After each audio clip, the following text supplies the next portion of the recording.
Ana binti tardem fi Renault. C'est avec cet air fier que ma mère annonce à qui veut l'entendre que je travaille chez Renault Trucks. Elle prend beaucoup de plaisir à narguer ses copines, parce que travailler chez Renault, pour les gens de cette génération, c'est le sésame. C'est la garantie de l'emploi, la garantie d'un métier noble dans une maison reconnue. D'ailleurs, mon beau-père y a travaillé tout au long de sa vie. Il était permanent de nuit sur le site de Vénissieux. Il en parle aujourd'hui avec beaucoup de fierté, même s'il dit que ça a beaucoup changé. À ce moment-là, je n'étais qu'une petite fille. Et cette petite fille, vous l'avez peut-être croisée. Elle était pleine de rêves. Lorsqu'elle regarde TF1, elle s'imagine poursuivre une carrière internationale et de devenir quelqu'un. Elle s'imagine en executive woman, tailleur et téléphone à la main. Elle découvre au JT de Claire Chazal le développement de Renault en Algérie et s'imagine poursuivre une carrière internationale. Adolescente, elle prend la prendre conscience de sa différence. Elle prend la mesure qu'il y a rêve et il y a réalité. C'est au lycée qu'elle prend cette conscience, arrivant d'un collège classifié zone d'éducation prioritaire. Elle passe à un lycée de presqu'île, tranquille, où le niveau de seconde est très haut. Elle doit travailler 2 fois plus pour rattraper son retard et s'engage dans des cours particuliers.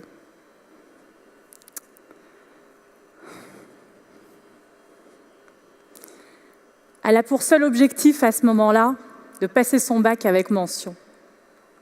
Elle poursuit ses études en licence professionnelle et les ressources humaines deviennent une évidence. Et là commence la vraie vie. J'ai 21 ans, lorsque je m'installe et qu'un enfant arrive très vite. Je travaille alors dans une petite entreprise à ce moment-là et je me rends compte que c'est très intéressant et très formateur. Sauf que je ressens que mon avenir est ailleurs. Donc à ce moment-là, je me mets à rechercher un poste RH dans une grande entreprise. Et là, Renault m'offre ma chance en 2004 en tant que gestionnaire de paye. Quelle fierté et à la fois quel challenge. Je découvre une entreprise accueillante, offrant des possibilités à ses salariés, des avantages CE. Je vais pouvoir partir en vacances avec ma petite famille. Mais très vite, l'organisation change. Je me positionne sur des postes transverses dans le cadre de projets internes RH. Et je dois travailler dur pour trouver ma place. Entre-temps, je donne naissance à une fille. Et à ce moment-là, je crois très fort à un équilibre. Une fille et un garçon, le choix du roi. Puis le temps passe. Les challenges sont de plus en plus high level. Je deviens actrice de mon changement, de mon développement. Je découvre une toute autre façon de travailler, beaucoup plus autonome, qui correspond à ma personnalité. Entre 2 réorganisations, je dois trouver ma place. Parce que quand on est sur des fonctions support, d'un côté, on a un poste bien identifié dans l'organisation, et de l'autre, on doit prouver qu'on est utile. Puis arrive un choc sismique qui va aller me chercher encore plus loin. J'apprends que je suis enceinte de jumeaux. Je suis heureuse, mais pragmatique. J'imagine tout de suite comment faire face à cette nouvelle réalité. Le lendemain, je vais spontanément voir mon manager pour lui annoncer ma future maternité. Je suis stressée, nerveuse.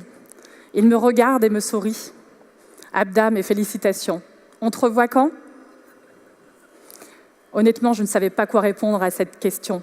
J'étais bouleversée, passer de 2 à 4 enfants. J'étais heureuse, mais à la fois un instinct de survie me revient. Je dois gérer la réalité, changer de logement, de voiture, sur fond de « vais-je garder une place dans l'organisation ?» Je fais face également à plusieurs types de réactions, qui restent humaines in fine. Abda, mes félicitations, avec un grand sourire.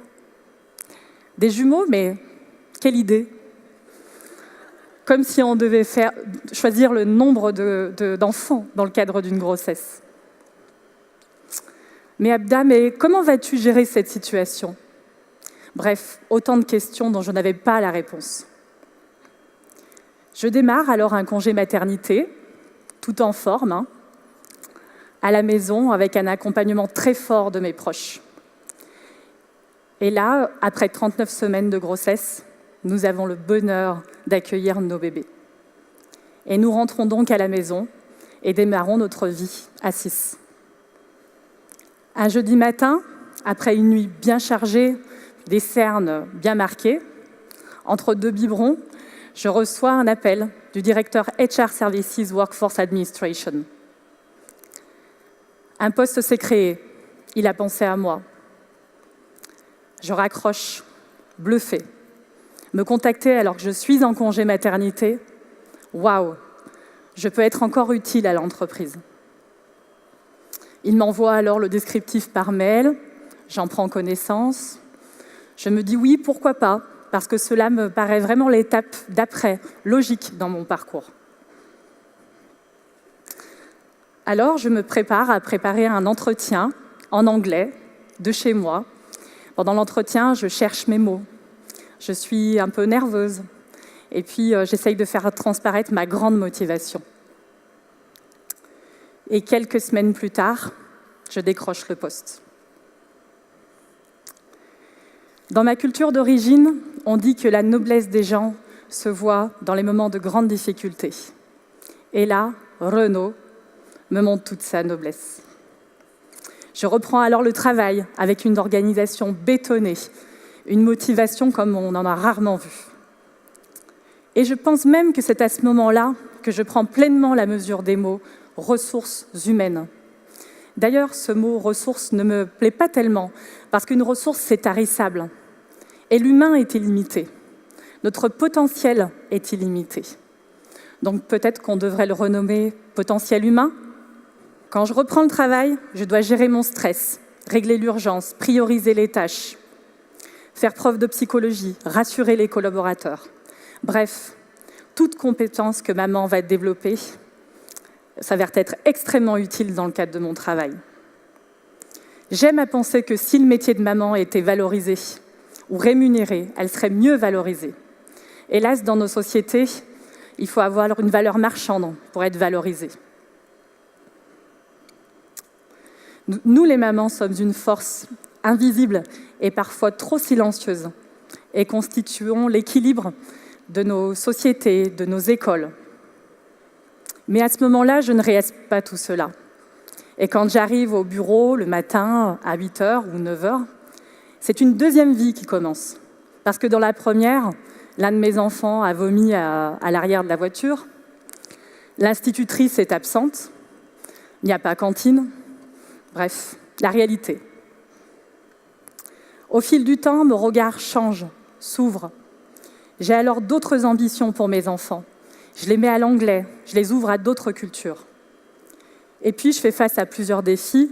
Travailler en anglais, voyager, exister localement en ayant une casquette globale. Volvo m'apporte à ce moment-là une certaine structure, une vision globale et structurée. Et je peux vous assurer que cette vision globale et structurée m'aide à gérer ma famille. Aujourd'hui, je suis épanouie.